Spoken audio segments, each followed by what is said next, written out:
L'inventaire se définit comme du matériel et des produits qui sont en attente, qui ne sont pas utilisés. Ceci génère de l'entreposage en amont, en cours et à la fin du processus. Dans les effets pervers des inventaires, il y a des sommes d'argent accaparées, des coûts de gestion du stock pour maintenir l'inventaire, un espace d'entreposage approprié, des problèmes de péremption, des bris, des pertes, etc. La préimpression de documents est un bon exemple de situation problématique. Lorsque l'on change le design ou les signatures, il faut souvent tout jeter. Il y a beaucoup de coûts reliés à ce genre d'activité. Si une erreur est découverte dans les documents, l'entreprise devra faire pilonner des milliers de dollars d'inventaire, alors que ce même inventaire avait immobilisé beaucoup de cash flow de l'entreprise. Tout ce qui est en cours dans une entreprise, que ce soit les matières premières ou des éléments en transformation, représente beaucoup d'argent immobilisé, mais aussi des ventes non réalisées. Les inventaires sont en fait des sommes d'argent qui n'entrent pas et qui coûtent cher à l'entreprise.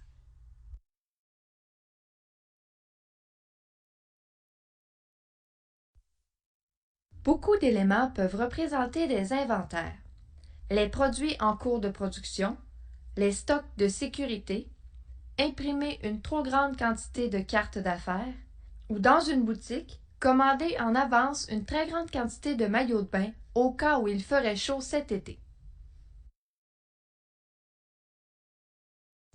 La surproduction, c'est en fait produire trop.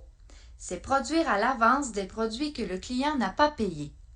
Dans la littérature Lean, il s'agit du pire gaspillage pour deux raisons. D'abord parce que la surproduction implique de réaliser tous les autres gaspillages. En effet, pendant la surproduction, il y aura assurément des mouvements, des défauts, des attentes, des inventaires, etc.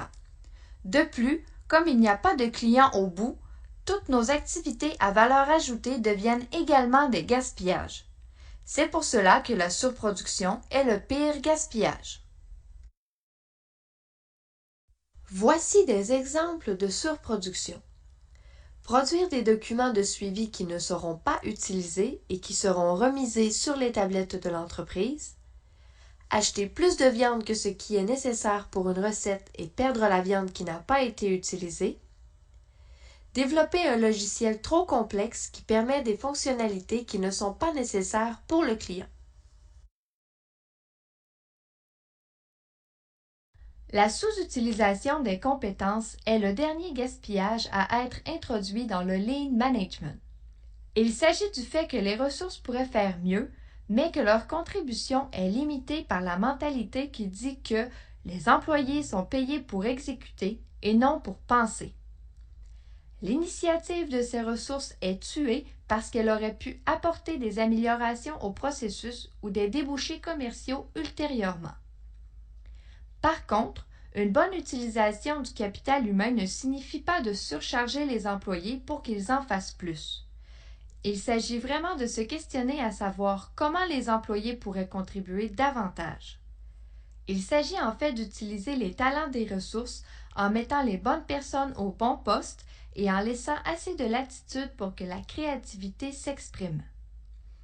Deming disait d'ailleurs à ceux qui se plaignaient d'avoir du bois mort dans leurs entreprises: « Expliquez-moi pourquoi vous engagez du bois mort ou pourquoi vous engagez du bois vivant et que vous finissez par le tuer. »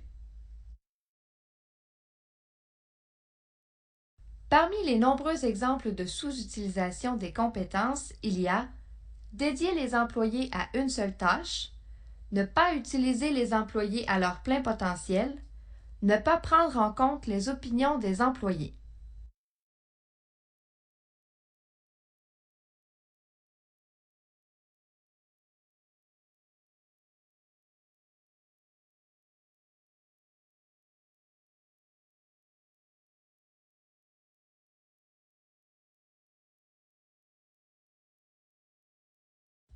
L'objectif principal du Lean est de produire un bien ou un service avec de la valeur ajoutée au client. Il s'agit de créer un processus avec un flux sans gaspillage et d'en arriver à faire uniquement des activités qui sont essentielles pour le client. L'emphase est mise sur la productivité et la qualité. Pour qualifier une activité comme étant à valeur ajoutée, il faut rencontrer les 3 conditions suivantes. Le client doit être prêt à payer pour l'activité doit transformer le produit ou le service et l'activité doit être réalisée de la bonne façon du premier coup. Si ces 3 conditions ne sont pas rencontrées, on parlera d'activité accessoire ou de perte totale. C'est un gaspillage. Dans le Lean, la notion de gaspillage est aussi très importante. On veut arriver à tous les éliminer dans le processus. Ceux-ci se présentent sous 8 formes différentes, soit les défauts, les mouvements inutiles, le transport, le délai d'attente, le traitement superflu, les inventaires, la surproduction et la sous-utilisation des compétences.